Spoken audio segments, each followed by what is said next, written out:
അങ്ങനെ 4-5 മാസം കാത്തിരുന്നിട്ട് നമ്മുടെ RTX ഡെലിവറിക്ക് റെഡി ആയിട്ടുണ്ട്.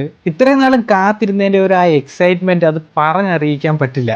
അതുപോലെ തന്നെ എൻ്റെ വൈഫും എൻ്റെ മോളും ഒക്കെ വളരെ എക്സൈറ്റഡ് ആണ്. അതുപോലെ എടുത്തു പറയാനുള്ള ഒരു കാര്യം എന്താ വെച്ചാൽ ഇദ്ദേഹത്തെ ഒന്ന് നോക്കി വെച്ചു. ഇദ്ദേഹം ഇവിടുത്തെ സെയിൽസ് ഹെഡ് ആണ്. കാര്യങ്ങളൊക്കെ വളരെ ഡീറ്റെയിൽ ആയിട്ട് നമുക്ക് പറഞ്ഞുതരാം. ഇദ്ദേഹം വളരെയധികം എക്സ്പെർട്ട് ആണ്. ഞാൻ ഇദ്ദേഹത്തിന്റെ നമ്പർ ഇതിന്റെ താഴെ മെൻഷൻ ചെയ്തേക്കാം. ആലപ്പുഴ ഷോറൂമിൽ, ആലപ്പുഴ ടോപ്പ് 1 ഷോറൂമിൽ സെയിൽസുമായിട്ട് ബന്ധപ്പെട്ട് എന്ത് കാര്യത്തിനും ഈ നമ്പറിൽ വിളിച്ചാൽ മതി. ഇനി നമ്മുടെ RTXനെ കുറിച്ച് പറയാനാണെന്നുണ്ടെങ്കിൽ ഞാൻ ജസ്റ്റ് ഡെലിവറി ചെയ്തിട്ടേ ഉള്ളൂ. കുറച്ച് ദൂരം ഓടിച്ചതിന് ശേഷം ഞാൻ എൻ്റെ ജെനുവിൻ ആയിട്ടുള്ള ഫീഡ്ബാക്ക് അടുത്ത റീലിൽ അപ്ലോഡ് ചെയ്യും. നിങ്ങൾ RTX എടുക്കാനിരിക്കുന്ന ഒരാളാണെന്നുണ്ടെങ്കിൽ ഈ പേജ് മസ്റ്റ് ആയിട്ടും ഫോളോ ചെയ്ത് വെച്ചു.